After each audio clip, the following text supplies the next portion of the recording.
Assalamualaikum warahmatullahi wabarakatuh. Bismillahirrahmanirrahim. Rabbi shrah li sadri wa yassir li amri wa hlul 'uqdatam min lisani yafqahu qawli. Allahumma shalli wa sallim wa barik ala sayyidina Maulana Muhammadin wa ala alihi wa sahbihi ajmain amma ba'du. Bahwa manusia dengan segala kelebihannya itu tujuannya hanya satu. Mengertikan dirinya dan orang lain bahwa Allah itu Tuhan. Dan itu tugas siapa? Tugas para nabi. Sehingga pertama kali Nabi jadi Nabi itu setelah ketemu Malaikat Jibril di Gua Hira. Pertama yang dilakukan apa? Beliau naik ke Gunung Sofa, kemudian memaklumatkan ke keluarganya bahwa saya adalah sekarang seorang Nabi. Karena tidak boleh. Orang harus dikenalkan kalau Allah itu Tuhan. Kalau ada seorang presiden jadi presiden dilantik, beliau harus dimaklumatkan kalau dia presiden. Kalau ada menteri juga harus dimaklumatkan kalau dia menteri, supaya perlakuan orang lain jelas. Bahwa ini saya memperlakukan presiden, saya memperlakukan seorang menteri. Sehingga ini penting saya utarakan, urutan pertama terpenting di dunia adalah memaklumatkan kalau Allah itu sebagai Tuhan dan semua Rasul sebagai utusannya.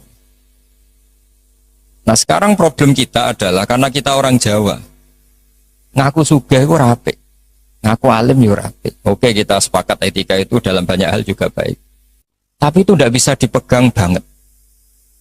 Karena kalau orang misalnya nyuwun sewu, kaya terus ibu-ibu miskin, nanti untuk BLT. Ya lucu tuh, misalnya Haji Hilmi terus untuk apa? BLT. Ini kan terus lucu. Jadi apa-apa kalau berlebihan itu efeknya naik. Misalnya saya ngaku bodoh, itu oke lah, itu tawaduk bagus. Tapi misalnya aku ngaku bodoh, terus orang mulang tafsir, gak mulang apa, terus tafsir diulang ngomong sing ra jelas. Itu kayak apa dosanya saya? Saya masih ingat di antara awal-awal saya kenal Pak Quraisy Shihab, kata beliau, kita ikut dosa kalau yang mengajar itu tidak ahlinya, karena enggak karu-karuan. Sehingga apa? Dosanya orang alim itu apa? Kitmanul ilmi, menyembunyikan ilmu. Makanya ilmu itu harus dimaklumatkan. Tapi tentu tanpa hadun nafsi, bahwa orang itu enggak perlu ingin populer, enggak pernah. Saya enggak pernah ingin populer. Tapi saya ingin mempopulerkan ulumullah, mempopulerkan ilmu-ilmunya Quran. Jadi di antara sebabnya Nabi Ibrahim jadi Nabi adalah beliau pernah risau sampai punya gelar Khalilur Rahman. Beliau setelah menemukan Allah punya kerisauan, ya Allah sungguh dunia ini tidak fair. Engkau zat yang begitu penting, pencipta langit bumi, zat yang begitu perannya penting, kemudian orang tidak kenal engkau. Coba misalnya pekerja di Mubarak, nggak ngerti kalau Haji Hilmi itu ketuanya, itu kayak apa buruknya. Kamu nggak ngerti kalau presidennya Pak Jokowi, itu kayak apa buruknya. Kamu nggak ngerti kalau bapak kamu itu Karmen, itu kayak apa ngawurnya. Nggak ngerti status orang yang berjasa ke kita itu buruk sekali, apalagi nggak ngerti Allah Subhanahu wa Ta'ala itu betapa buruknya. Sehingga Nabi Ibrahim itu risau. Nah sampean kan risau kok roh, nah aku melarat wong ora gelem sedekah, jadi risau mikir dirinya sendiri. Misalnya seneng cewek, kok roh cewek iku nak aku seneng dinding. Jadi itu egois sekali. Nabi Ibrahim itu yang dirisaukan adalah Allah zat yang begitu penting, kemudian tidak dingerteni oleh mereka. Sehingga beliau mulai bikin cara untuk Allah dingertikan. Nah ini mulai ada masalah karena mulai bersentuhan dengan orang banyak. Beliau pura-pura sakit. Tanya, kenapa kamu sakit? Ini loh sedang berobat. Ya kalau di sini mungkin di perapatan ya, atau kalau di sini mungkin simpang 7. Beliau terlentang, faqala inni sakim, saya ini sakit. Ya minta dong berobat sama perbintangan, karena mereka menuhankan perbintangan. Fanadzara nazratan fin nujum. Dia minta, tapi kok saya tidak sembuh-sembuh. Akhirnya dia datang ke tempat pemujaan. Setelah datang ke tempat pemujaan, terus beliau ngasih beberapa makanan. Kok tidak kamu makan? Jadi Nabi itu ya lucu. Wong karuan berhala kok ditawarin makan. Beliau mangkel karena dianggap berhala ini sombong, ditawari makan kok enggak mau. Itu dipukulin semua, hancur semua, terus kapaknya diletakkan sama yang atas, yang ketuanya, yang paling besar. Ketika beliau diadili itu lucu. Ibrahim siapa yang menghancurkan berhala-berhala kecil itu? Paling yang besar, beliau enggak terima disaingin kan. Wah, kalau enggak percaya tanya kan. Fas'aluhum ingkanu yantikun, kalau enggak percaya tanya. Wah, otak kamu ini mulai masalah Ibrahim. Wong karuan berhala kok ditanya. Oh, kamu itu afala takilun, agak punya akal, kamu enggak bener. Ibrahim menimpali, kamu lebih gak punya akal, karuan ngomong aja gak bisa kok kamu sembah. Di sini mulai beliau bikin tamhid, atau dalam ilmu mantek itu tamhid itu bikin dasaran logika. Akhirnya mereka tahu bahwa Ibrahim tujuannya itu buruk, yaitu hanya mencibir kita menyembah berhala. Mereka karena punya kekuasaan, ya sudah Ibrahim dimatikan saja dibakar. Itu sudah jadi logika penguasa, kalau kalah argumentasi ya main kekerasan. Singkat cerita mereka memutuskan dibakar. Setelah Nabi Ibrahim dibakar ini yang jadi pelajaran bagi kita. Sangat-sangat jadi pelajaran bagi kita. Bahwa amal kebaikan, misalnya jenang mubarok, itu gak penting nanti menguasai dunia, perdagangan itu gak penting. Tapi memberi sinyal, memberi isyarah bahwa seorang muslim itu bisa mungkin bermanfaat bagi yang lain. Gak harus menang. Saya misalnya sebagai kiai, yang penting kiai itu mulai. Gak harus menang, juga ada harus populer. Ini saya ditemani Habib Zain, seorang Habib itu berkahi sama yang lain. Gak harus nomor satu. Kenapa itu perlu saya katakan? Karena begini, ketika Nabi Ibrahim dibakar, ini dengerin, ketika Nabi Ibrahim dibakar, itu ketika api sudah begitu menggila ya, itu yang mau melemparkan Ibrahim jadi bingung, karena terlalu panas. Dilempar itu nggak sampai tengah karena yang mau ngelempar sendiri sudah terlalu kepanasan. Singkat cerita terus ada ide manjanik itu semacam ketepel besar. Itu idenya iblis itu. Ya ide caranya pakai manjanik dilempar dari jauh tapi Ibrahim bisa jatuh di tengah apa? Api. Yang menarik di situ apa? Seekor katak itu lalu lalang dari telaga ke situ. Hanya bawa air di mulutnya kemudian disemprotkan. Kemudian Ibrahim itu matur nuwun atas komitmen kata. Karena padahal itu mesti nggak ngefek ya, pasti nggak ngefek sama sekali. Masa api sebesar itu kemudian mau dipadamkan oleh seekor kata. Nah, yang cicak itu datang ikut nyebuli, niupin supaya api tambah besar. Sebenarnya nggak ngefek juga, tapi kok mangkel no. Makanya dalam sejarah beberapa riwayat Sayyidah Aisyah itu pernah nembaki cecak, ya tentu pakai alat zaman itu. Karena untuk mengimplementasikan bahwa cecak itu hewan yang nggak benar gitu.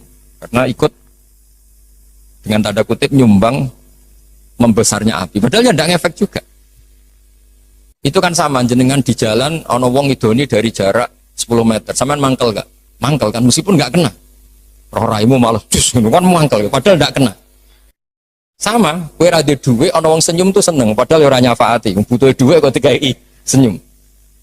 Jadi semenjak itu ada satu fikih bahwa berkontribusi itu tidak harus menyelesaikan masalah. Tapi setidaknya tidak ada implementasi bahwa itu ekspresi kebencian atau kecintaan.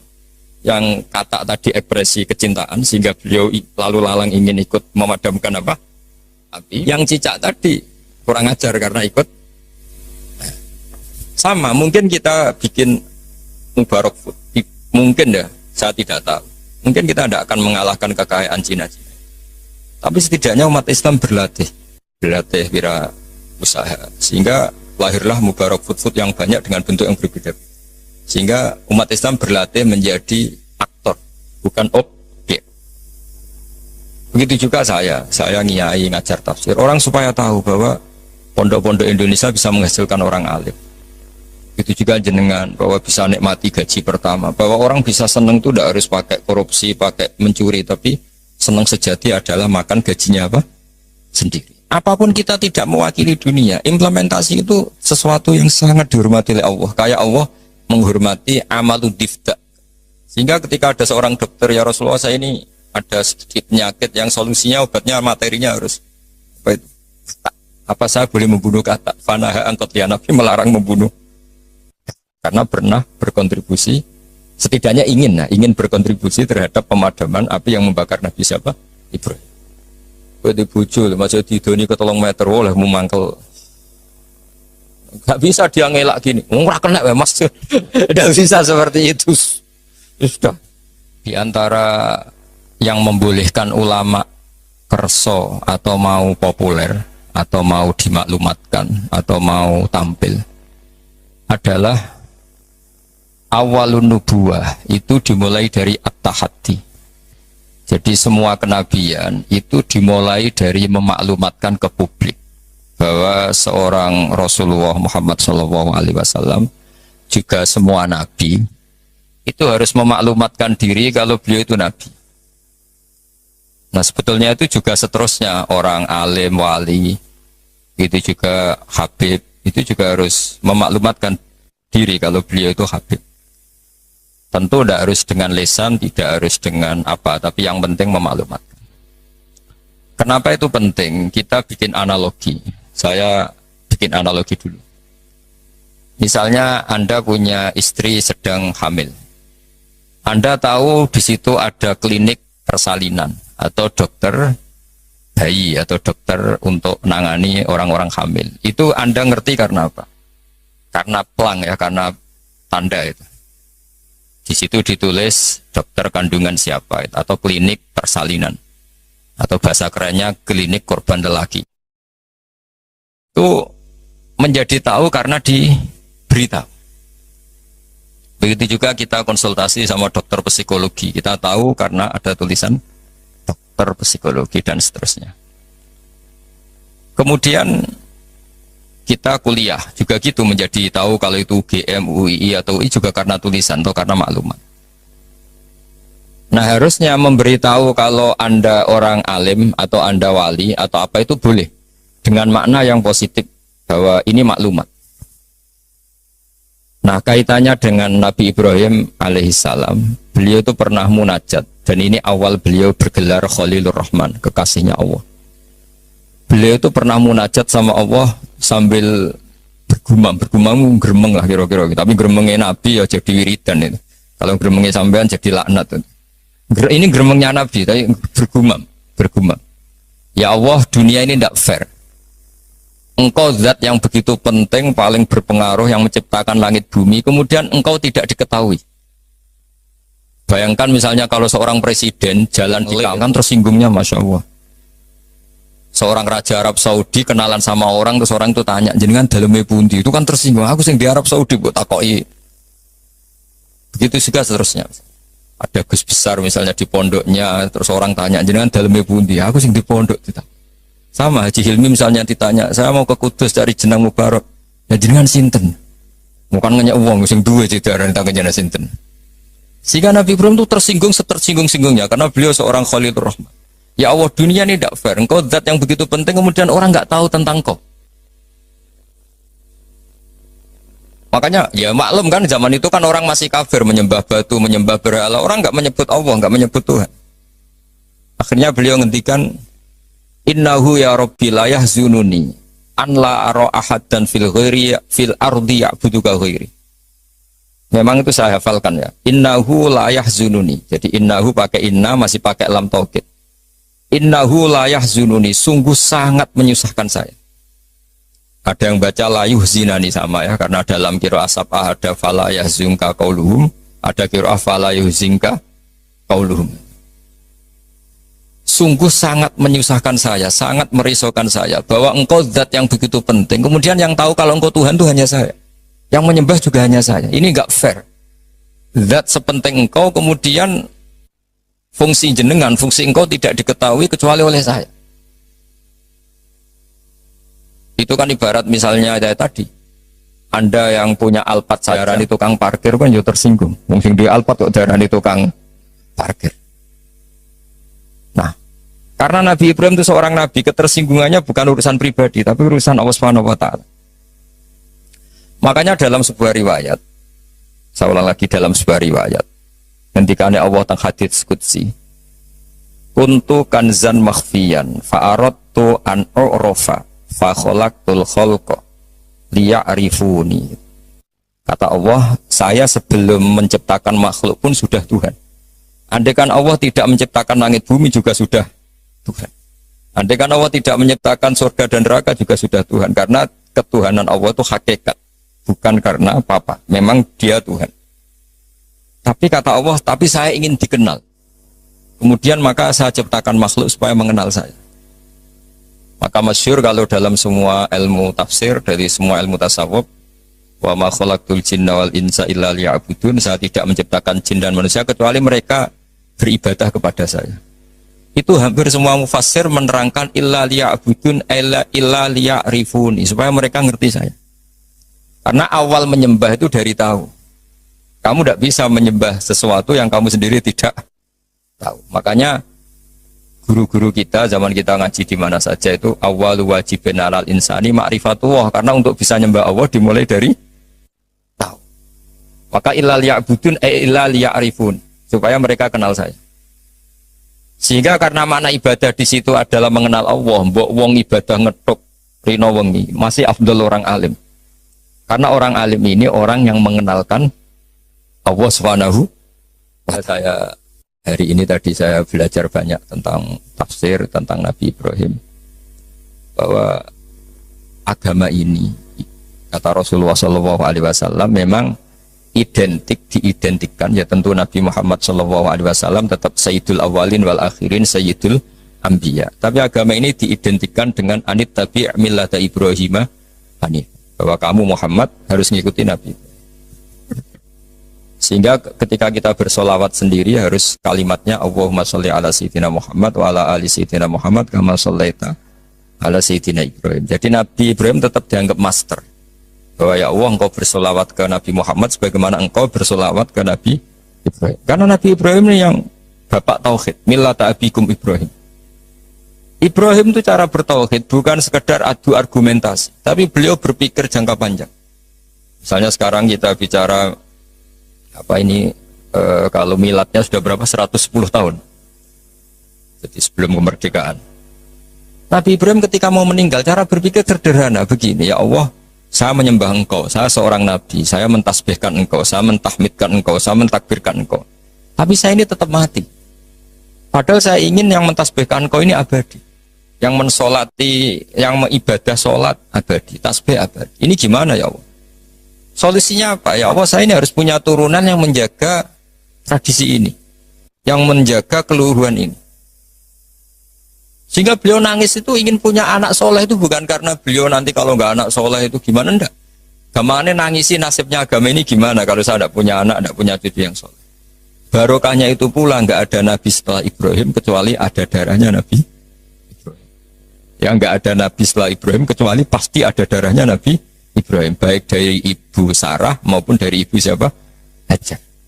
Ada yang baca Hajar, ada yang baca Ajar ya, karena di beberapa teks memang ada yang ditulis dengan hak. Di Bukhari ada yang ditulis pakai apa? Hamzah. Hajar atau apa? Ajar. Ini penting saya utarakan, penting sekali, bahwa kalau Anda orang kaya yang memanfaati orang banyak, kamu ingin kaya lagi, anak kamu ingin kaya lagi, jangan niat biar anak putu kurang melarat. Tapi tradisi memanfaati orang lain biar sama, saya juga ingin nanti anak saya alim. Tapi bukan berarti ingin anak saya terus dicucup orang, disalami template, enggak. Ingin menjaga bahwa harus ada orang alim. Nah, kenapa harus anak kandung? Padahal murid bisa. Karena manusia itu didik orang lain itu ya repot. Omah sekolah ra ketompo terus mondok, ribet ngadepi wong liya. Dibang nang omah nakal dititipno pondok. Ribet. Meskipun kita terima itu sebagai santri, tapi kan komitmennya beda, cara berpikir. Makanya didik ini bukan berarti ya tetap beda. Sehingga Nabi Zakaria ketika ditanya, kenapa engkau begitu fanatik minta anak kandung, waladas sulbi itu anak kandung. Kata beliau, wa inni khiftul mawaliya mewaroi. Kalau orang lain mewarisi saya, itu pasti cara berpikir tidak persis-persis amat.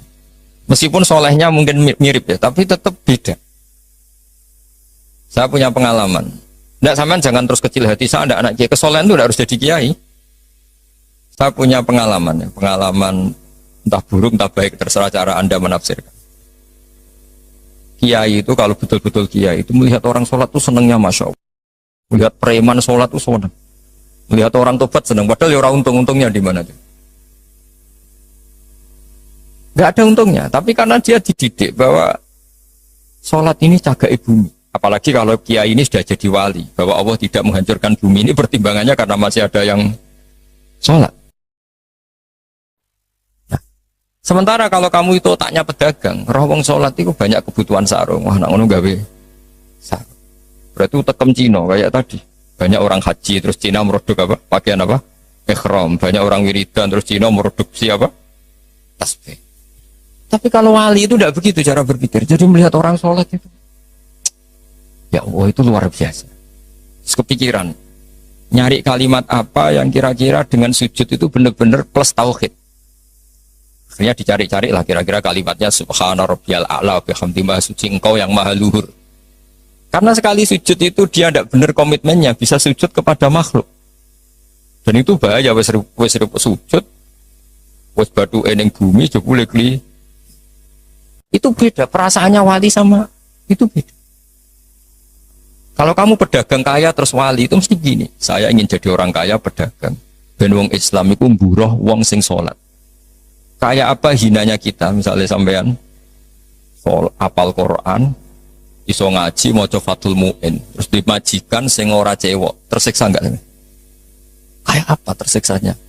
Dua atasan man lam yusolli wa lam yasum. Tapi nak kowe sugih mau ndek niat paling kan ana santri melarat tuh buruh ning aku salat, aku zakat, aku poso. Jadi solihun tahta yadi solihin wong soleh, buruh ning wong. Itu beda. Sama-sama kepengen dadi wong sugih, tapi rasanya, dan itu yang dinilai Allah. Saya kenapa ngaji di mana-mana bawa kitab?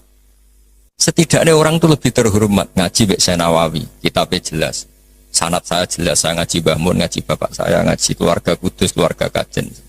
Istifadah, saya jangan ngaji betul memang sama Mbah Mun. Ya, kalau istifadah ya dari berbagai kiai. Orang tuh terhormat. Jajal misalnya aku ngaji sampean ngaji ning Kudus, gue primbon. Itu Haji Hilmi kan tersinggung, sebab dia disoalan terus cerita komik. Kan gak mutu kan? Yo sini wong Kudus kan, wah banyak wong Kudus kan. Tapi kalau kita pakai sanad yang baik, pakai kitab yang baik, kan yo ngregani sing diaturi.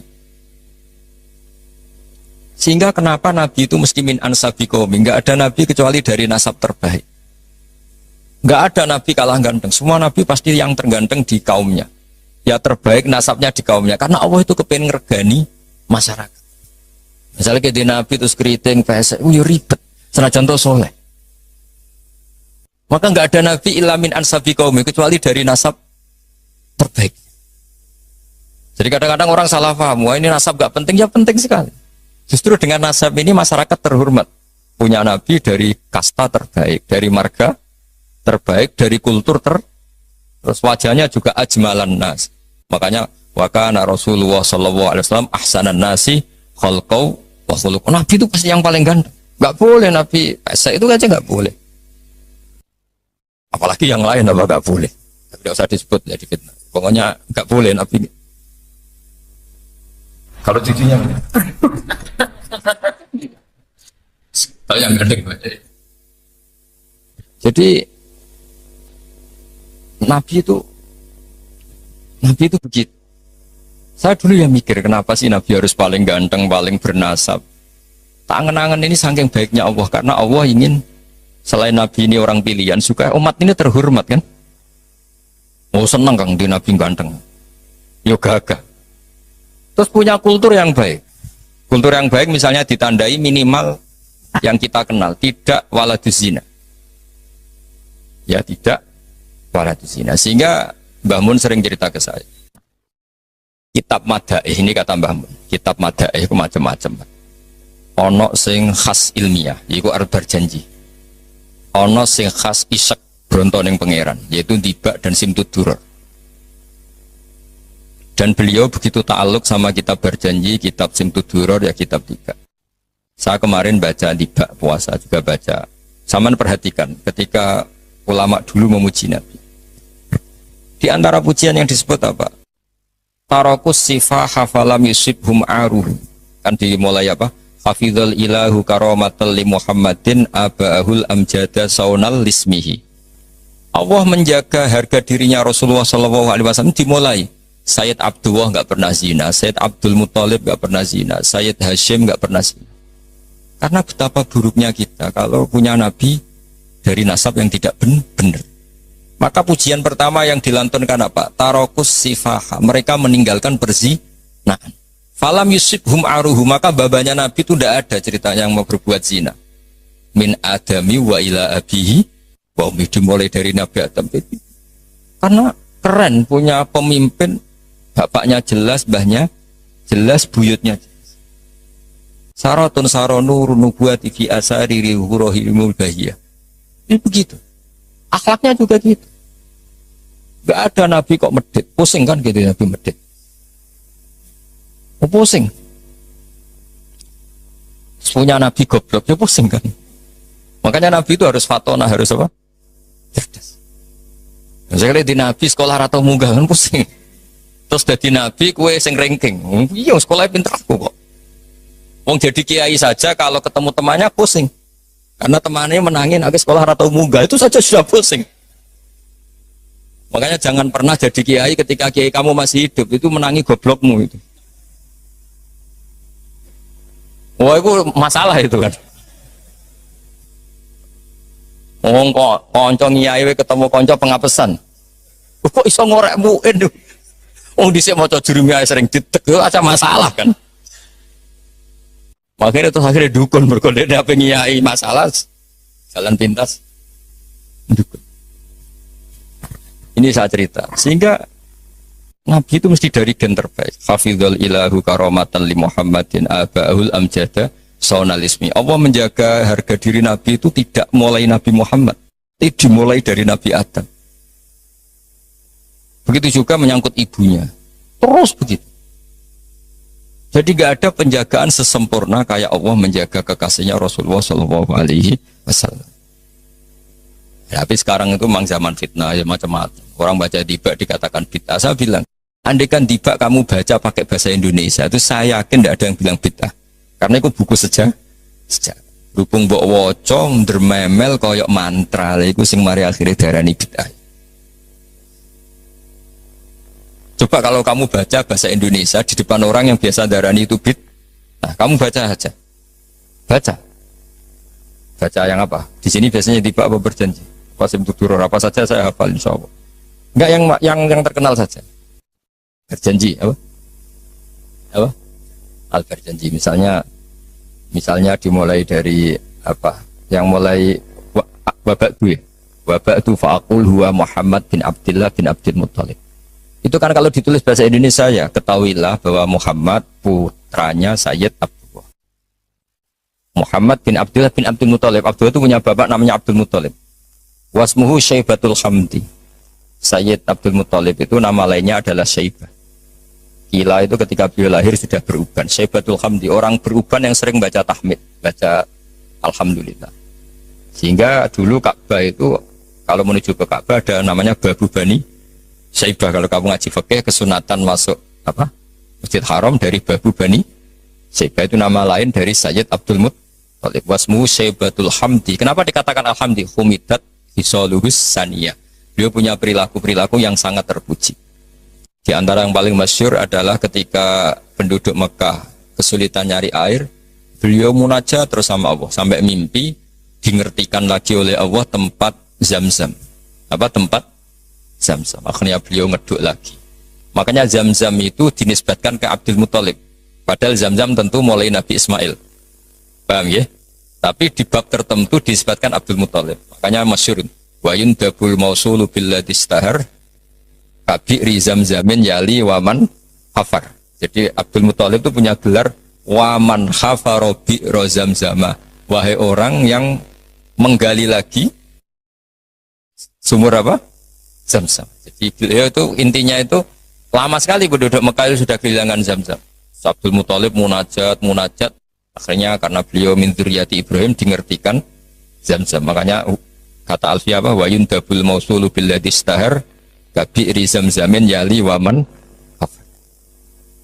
Sudah kita terjemah saja. Abdul Muttalib nama lainnya adalah Syaibatul Hamdi, orang tua yang selalu muji Allah. Kenapa terpuji? Karena semua perilakunya termuji. Wasmuhu Syaibatul Hamdi humidat hisoluhus saniyah. Ibnu Hashim. Ya terus begitu. Beladekan itu kamu tulis dengan bahasa Indonesia. Kamu kasihkan orang yang biasa membid'ahkan tiba atau berjanji. Wah bagus ini buku sejarah. Tapi setelah kamu baca Arabnya, kenapa jadi bid'ah? Itu yang salah itu dua-duanya menurut saya. Yang dengarin nggak paham, yang baca kayak jimat. Karena yang nggak paham terus, Allah, apa maksudnya nggak jelas pokoknya. Ya sama-sama nggak jelas itu akhirnya berakibat nggak jelas juga kan. Makanya saya mohon niru kayak Habib-Habib Yaman tuh. Kalau baca berjanji itu diam semua. Karena paham, do nangis. Yang baca ya nangis. Nangis paham, bukan nangisin saat nasibnya enggak. Jangan gak cerita Mbah Mun pernah cerita di Sewono Khotib GR gede rumongso. Ini cerita Mbah Mun ya cerita kiai banyak cerita itu masyhur. Orang ono ada wong desa ku nuwakis dikira khotib khotbah sukses. Tak koi wah khotbahku sukses ya. Mboten kok eling jenengan eling wedhus kula sing ilang. Dadi wonge malah dimiripno. Oh mangkelnya khotibnya wah semong dipadano. Jadi nangisnya itu nggak bener. Jadi ini saya cerita. Dan nasab ini terus kata Said berjanji wa adnanu bila raibin inta zalimil ulumin nasabiyah ila dzabihi Ismaila nisbatuhu wa muntama. Nabi Ibrahim itu adalah Abul Arab. Makanya kata berjanji wa adnanu bila raibin inta dzabil ulumin nasabiyah ila dzabihi. Sayyid Adnan ini tidak ada keraguan lagi menurut para pencatat nasab bahwa beliau adalah turunan Nabi siapa? Ismail. Nah, Ismail itu bin. Kenapa Imam berjanji harus cerita itu ngotot? Karena beliau tahu problem utama Rasulullah Muhammad jadi nabi dan akhirnya memaklumatkan kalau beliau nabi adalah orang Yahudi tanya, man huwa wa ma nasabu. Dia itu siapa? Lalu nasabnya siapa? Karena lama sekali orang Arab itu jahiliyah, jauh dari peradaban agama. Sehingga ketika ada isu lah, kalau menurut orang Yahudi, bukan menurut bahasa kita, ketika ada isu bahwa orang Arab ada yang jadi nabi, itu orang Yahudi mencibir. Gak mungkin nabi ila min Bani Israel. Gak mungkin nabi kecuali turunan apa? Israel. Israel nama lainnya Nabi Yakub ya. Jadi kalau ada istilah Israel itu nama lainnya siapa? Nabi Yakub. Is itu maknanya, Isra itu maknanya abad. Il itu Allah. Jadi Israel maknanya hamba Allah. Yaitu Nabi siapa? Yakub. Jadi guncingan. Nggak bisa, Nabi nggak boleh dong kecuali turunan Ibrahim, turunan Israel. Tahu-tahu orang Arab jadi Nabi asal-usulnya gimana? Karena mereka taunya Arab itu ya penyembah berhala, terus pemakan apa, pokoknya nggak benar semua. Nah, karena Sayyid berjanji itu tahu problem Nabi di mata orang-orang itu adalah nasabnya. Beliau pertama nulis di antara yang dipakai mukaddimah adalah cerita nasabnya. Ba'du fa'akul wa Muhammad bin Abdillah. Sampai taruh saya wa adnanu bila raibin inta dzabil ulumin nasyabiyah ila dzabihi Ismaila nisbatuha. Nah, kenapa harus yakin itu? Ketika orang Yahudi debat sama sahabat, apa buktinya kalau Muhammad Nabi? Syarat utama Nabi harus turunannya Nabi, harus orang baik. Akhirnya Allah membela kekasihnya fihi ayatum bayyinatum maqamu Ibrahim. Bukti kalau Ibrahim pernah singgah di Mekah adalah di situ ada batu yang ada jejak kaki Nabi Ibrahim. Nah, kalau Nabi Ibrahim pernah lama di Mekah sampai bangun Ka'bah, berarti beliau juga meninggalkan turunan di Mekah, yaitu ini askantu min dzurriyyati biwadin ghairi dzar inda baitikal muharram. Jadi ada bukti Ibrahim hidup di Mekah, yaitu pernah menjejakkan kaki di makam apa? Ibrahim. Makam Ibrahim bukan kuburan tapi apa? Tempat berpijaknya Nabi siapa? Ibrahim. Terus beliau memaklumatkan bahwa ini askantu min dzurriyyati biwadin ghairi. Jadi ini askantu itu kalimat yang luar biasa. Misalnya pertanyaan gini, oke Ibrahim pernah ke Mekah, apa buktinya kalau anak turunnya ditinggal di Mekah? Kayak saya misalnya pernah di Palestina, atau saya pernah di Kudus. Buktinya mana kalau anak turun saya akhirnya hidup di Kudus? Makanya dibuktikan sama Allah, ini askantu min dzurriyyati. Kata Nabi Ibrahim, ya Allah, anak turun saya ini ada yang saya letakkan di sini. Saya mukimkan di sini, saya mustautinkan di sini. Saya berdomisilikan di sini. Yaitu Nabi Ismail. Artinya gini, ketika Imam berjanji cerita waba'du fa'akul itu luar biasa, itu yang menjawab keraguan orang, yaitu orang Yahudi atau siapa saja yang meragukan nasabnya Nabi. Sudah setelah nasabnya ketemu sahabat Ibrahim sudah sah karena syaratnya Nabi itu dzurriyatam ba'duha. Setelah nasabnya sah baru khasnya apa? Di antara khasnya adalah tarakus sifah hafalam yusibhum aruhu min adami wa ila abihi wa Sehingga yang namanya nikah itu bukan adat Islam saja. Zaman jahiliyah juga ada apa? Nikah. Ya tentu setelah Islam disempurnakan iya, tapi zaman jahiliyah itu sudah ada nikah. Buktinya begini. Ketika Rasulullah Shallallahu Alaihi Wasallam mulai aneh-aneh ngaku jadi nabi, ini menurut bahasa mereka loh. Ini saya cerita menurut bahasa mereka, bukan bahasa saya. Itu kata orang-orang Quraisy, kafir Quraisy gimana? Muhammad, kok mulai aneh-aneh, ngajak nyembah pangeran Sitok, meminta supaya kita menyembah Allah satu. Padahal tren mereka menyembah Tuhan yang apa? Baik. Itu mereka cara mengatakan gini. Kalau kamu menghendaki itu, kamu aneh-aneh itu ingin perempuan, ingin harta, ngomong. Kalau kamu ingin harta, jama'na laka malan. Kita akan mengumpulkan harta, fatakuna aktsaron nasi malan. Kamu akan orang jadi orang paling kaya. Terus ketika kamu aneh-aneh ingin kawin, ingin perempuan cantik, kita tembungkan ke keluarganya, kita mintakan keluarga. Terus fazawwajnakaha. Kemudian kami nikahkan kamu kepada perempuan itu. Intinya orang jahiliyah zaman itu sudah anti apa? Berzina. Orang kok kalau kamu suka perempuan tak sewano itu enggak. Zawwajnakaha, akan kami nikahkan. Karena fa'inan nikah itu adatul khiyar. Mulai dulu nikah itu adatnya orang-orang. Makanya kamu jangan protes tarokus sifaha falam sibaruhu itu. Sebelum ada Islam itu sudah ada haji, ada nikah, ada beberapa aturan sudah benar. Bahkan ketika Rasulullah jadi nabi, nikah zaman jahiliyah diabadikan apa enggak? Diabadikan. Orang yang zaman jahiliyah sudah nikah, nikahnya tidak usah diperbarui. Nikah itu sudah sah. Itu jelas di semua kitab fikih. Kecuali nikah yang mengandung kesalahan permanen dalam Islam. Misalnya orang nikahi buliknya, orang nikahi ponaannya. Asal yang dinikahi normal itu sah selamanya. Tapi ternyata nggak terjadi orang nikahi buliknya atau nikahi ponaannya. Karena tadi masih ada sisa-sisa syariat Khalilillah Ibrahim. Masih ada sisa-sisa syariatnya Nabi siapa? Ibrahim. Jadi ini penting saya utarakan supaya kita dapat barokahnya Nabi Ibrahim alaihissalam. Karena jadi saya mohon sama Pak Khidmi semualah orang kaya maupun orang miskin, setengah kaya setengah miskin.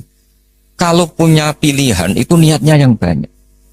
Ya tadi misalnya kita ingin jadi orang kaya, punya pekerja banyak. Niati biar orang soleh ini tahta yadi solihin. Orang soleh juga nyuwun sewu kalau bisa yang buruh sama orang soleh. Kan lebih punya izzatun nafsi, lebih punya apa harga. Meskipun ya tidak harus. Hanya tidak harus itu ya. Saya bukan berarti mengaramkan orang Islam kerja di non Muslim ya. Enggak. Ini kan cerita niat, bukan cerita satu apa sentimen agama. Enggak.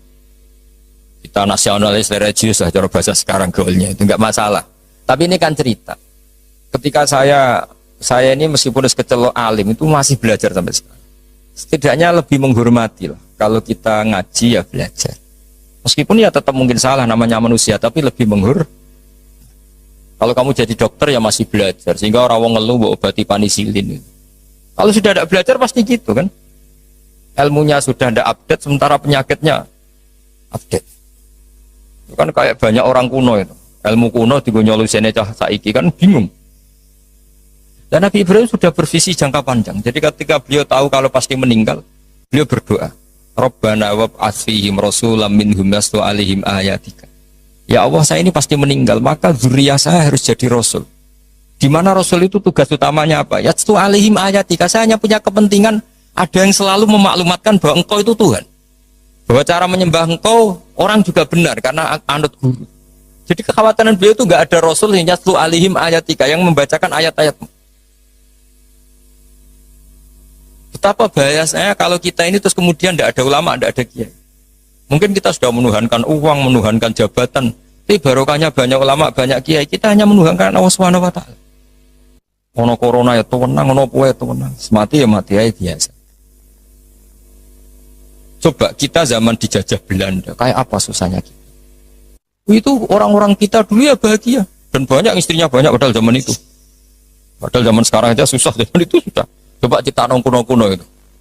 Istrinya rata-rata satu apa banyak? Padahal zaman dijajah. Artinya nikmatnya Allah itu nggak kurang pasal. Yang bahagia ya banyak. Sekarang zaman modern yang susah juga. Itu kalau kata Mbah Mun, pangeran tetap sitok. Jadi pangeran tetap Allah. Nggak usah kamu teliti dunia, nggak podo yang pangerannya podo. Artinya mulai Nabi Adam sampai kiamat, ya ono seneng, ono susah, ono kasil, ono rakasil. Itu rasa buat teliti, terus ngono mesti ngono. Jadi kira usah penelitian zaman Nabi Adam, kok polanya sama, ada yang tertawa, ada yang menangis. Ya ada saat tertawa, Hubungan mbek bojo mbok teliti sak donya padha. Kadang yang mesra, kadang yo tukaran. Ya sudah sama. Kancanan yang ngono, kadang seneng, kecewa, itu ngono. Akhirnya kita belajar dari itu ngelmoni. Termasuk akhirnya ada Imam Syafi'i, ada yang ngarang hikam. Cara ngelmoni itu ya lucu lama itu. Malah enak digedingi wong akeh, ora diutangi. Yo kira-kira yang utang Haji Hilmi itu yang kenal apa yang gedeng? Yang kenal, orang kenal juga gak baik. Makanya kata Imam Syafi'i ditanya, orang sehebat jenengan ternyata yang benci banyak. Imam Syafi'i jawabnya enak. Waman asa'a ilaika faqat atlaqaka. Sebenarnya orang benci kamu itu positif. Minimal gak utang kue. Kowe tahu nyileh mobil wong sing mbok gedingi. Tapi nak kowe akrab mek Haji Hilmi bahaya iso nyileh Alphate, nyileh macam-macam. Jadi enteng saja ulama. Ada orang cerita Imam Syafi'i orang yang tadi nyucup jenengan, hormat jenengan, ternyata setelah di luar ngerasani jenengan. Itu gaya-gayaan tok hormat jenengan, setelah di luar ngerasani jenengan. Imam Syafi'i ini alhamdulillah, berarti aku wibawa ning arep kurawani. Jadi dianggap enteng saja. Karena apa? Ya orang dulu itu ya sudah munajatnya sama Allah sudah. Hikam yang ngarang hikam ini cerita bahwa harus dielmoni. Hikam itu malah lebih gampang lagi. Ketika Allah memberikan apa yang kamu inginkan, itu berarti mata a'toka asyhadaka birrah. Ketika Allah memberikan apa yang kamu inginkan, maka Allah ingin mengertikan kamu bahwa Allah itu zat yang baik. Sehingga kamu minta apa saja dikasih. Wa mata mana'aka asyhadaka qarra. Ketika Allah menghalangi yang kamu minta, asyhadaka qarra. Bahwa Allah menunjukkan saya ini Tuhan, nggak bisa kamu dikte-dikte. Lho kowe di pangeran terus nurut terus mbek kowe iku yo ora gaya. Pangeran kok nurutan, itu kerennya di mana coba? Pangeran yo gagah kudu al-qahar, zat yang nggak bisa diatur. Jadi kan ndonga ora disebadani nggih Gusti top jenengan. Ora kena dirayu, ora kena diatur, atur. Wes pangeran tenan jenengan. Misalnya pangeran nurut terus iku pangeran tak budak kan gitu. Makanya Allah tidak hanya punya sifat Rahman Rahim, itu Al-Jabbar, Al-Qahar. Jadi segampang itu. Lho kayak di pangeran terus nurut mbek kowe wan. Aku lah kecewa. Mesti protes lho. Tincang ngono kok jenengan. Jadi enteng saja ulama dulu muamalah sama Allah. Mata atau ka'asyadaka birra. Ketika Allah memberi kamu, anggap saja Allah mengenalkan ke kamu bahwa dia zat yang terbaik. Wa mata mana aka asyadaka qarra. Ketika Allah tidak nuruti karep kamu, Allah itu ingin menunjukkan ke kamu, aku itu pangeran. Tetap yaf'alu ma yasha. Enak ya pangeran buat atur-atur. Nah, nurut aku sing nurut kowe kan gitu. Coba keren mana punya Tuhan yang begitu sama yang nurutan. Coba. Keren mana? Keren sing Allah tetap yaf'alu ma yasha. Tapi kalau ilmu ini tidak kamu perbarui terus dengan ilmunya ulama, maka kamu akan menganalisis Allah dengan cara kamu sendiri. Jari api anjut aku jaluk ora dituruti. Wah, setan amoh.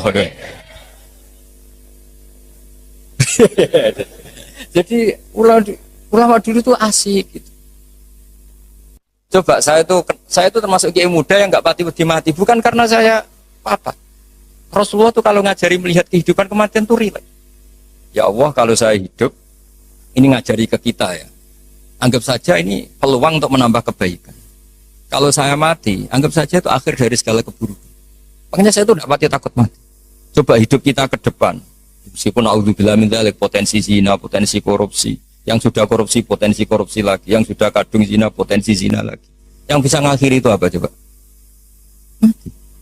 Jadi kalau melihat gitu mati, kalau kamu mau mati, matur nuwun Gusti. Mumpun niki terakhir kula mun mboten saged elek malih. Matur nuwun.